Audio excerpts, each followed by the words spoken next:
안녕하세요 여러분. 등가속도 운동 방정식 세 번째 시간입니다. 우리가 방정식이라 그러면 골치 아픈 거고 수학에서 우리가 그토록 많이 힘들었던 부분인 거 잘 알죠. 그럼 물리학에서 방정식이 나온다면 수학도 싫은데 물리학에서 방정식을 또 하려니 굉장히 큰 부담이죠. 사실 이 부분이 상당히 어렵긴 합니다. 하지만 여러분들이 시간적 여유를 가지고 많이 복습해보고 연습 문제를 풀다 보면 나도 모르게 어느 순간에 많이 향상될 것이라고 믿어요. 그러면 등가속도 운동 방식 세 번째 시간인데 오늘 할 거는 뭐냐면 지난번은 우리가 이동거리에 대한 공식을 배웠죠. 2분의 1 a t의 제곱.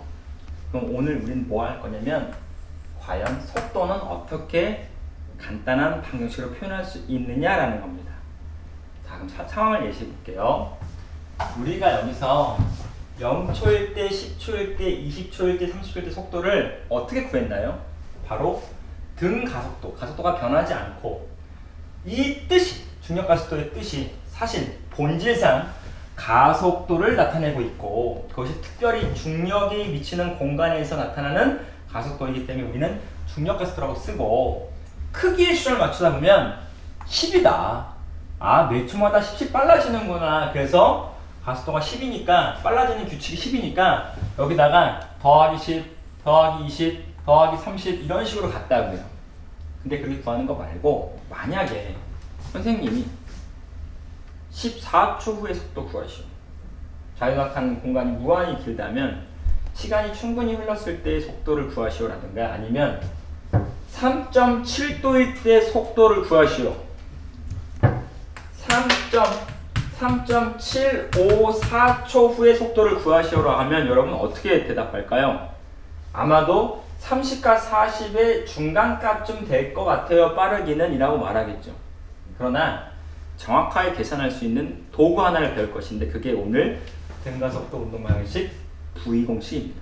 그러면 이걸 한번 증명을 통해서 유도해 볼게요.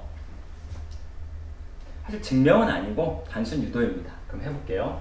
우리가 아는 속도 말고 가속도의 정의 한번 생각해 볼게요.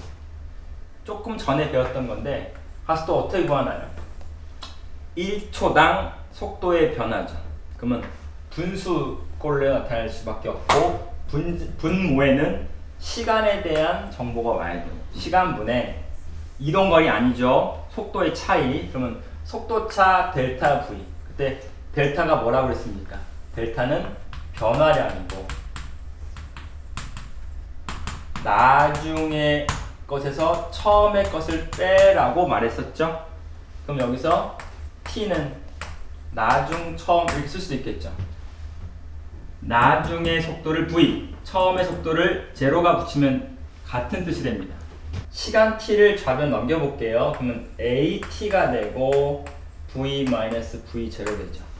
그럼 얘를 가지고 다시 한번 v만 남겨두고 정리 또 한 번 합시다. 왜냐면 우리가 주목하고 싶은 대상은 at가 아니에요. at가 주인공이 아니라 v에 대해서 나타나고 싶은 겁니다. 그럼 v만 남겨두고 연결하면 v 제로 플러스 at가 완성되겠죠. 이게 그 유명한 등가속도 운동 방정식에서 속도 공식입니다. 그러면 여기다 다시 한번 써볼게요. V는 오늘 배운 건 노란색으로 쓰겠습니다. V는 V0 플러스 AT야. 맞죠? 똑같죠? 그런데 얘를 어떻게 활용하는지를 또 알아야 되잖아요. 그러면은 요거 한번 해볼게요.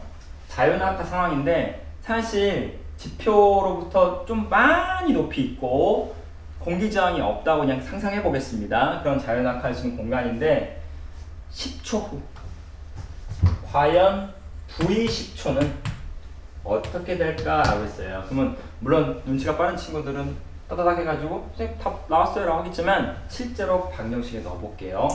우리가 구하고자 하는 속도는 단 10초 후의 속도는 처음 속도 상수입니다. 정지상태 출발하니까 처음에 정지였으니까 0 더하기 가속도의 크기는 중력가속도 10으로 계산하라고 했으니까 그리고 시간 t 집어넣으면 10초 후 답은 그래서 100m/s이죠. 10초 후에 자유낙하하는 물체는 무려 1초에 100m 가는 빠르기.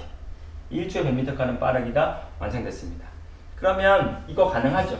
3.754초 후에 속도 구하시오도 방정식에다가 숫자 3.754만 집어넣으면 10 곱하기 해주면 답 나오겠죠. 답은 얼마입니까? 곱하기 10만 하면 나오죠? 계산해 볼게요.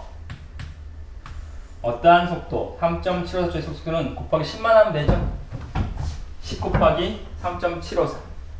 그래서 답을 구하면 답은 37.54m/s입니다. 짜잔! 오! 아까 30과 40 사이일 거라고 했지만 정말 정확하게 나왔네요. 이게 물리학입니다. 이게 물리학의 힘입니다. 여러분들도 능숙하게 잘 계산할 거라고 믿습니다. 시청해주셔서 감사합니다. 다음 시간에 만나요.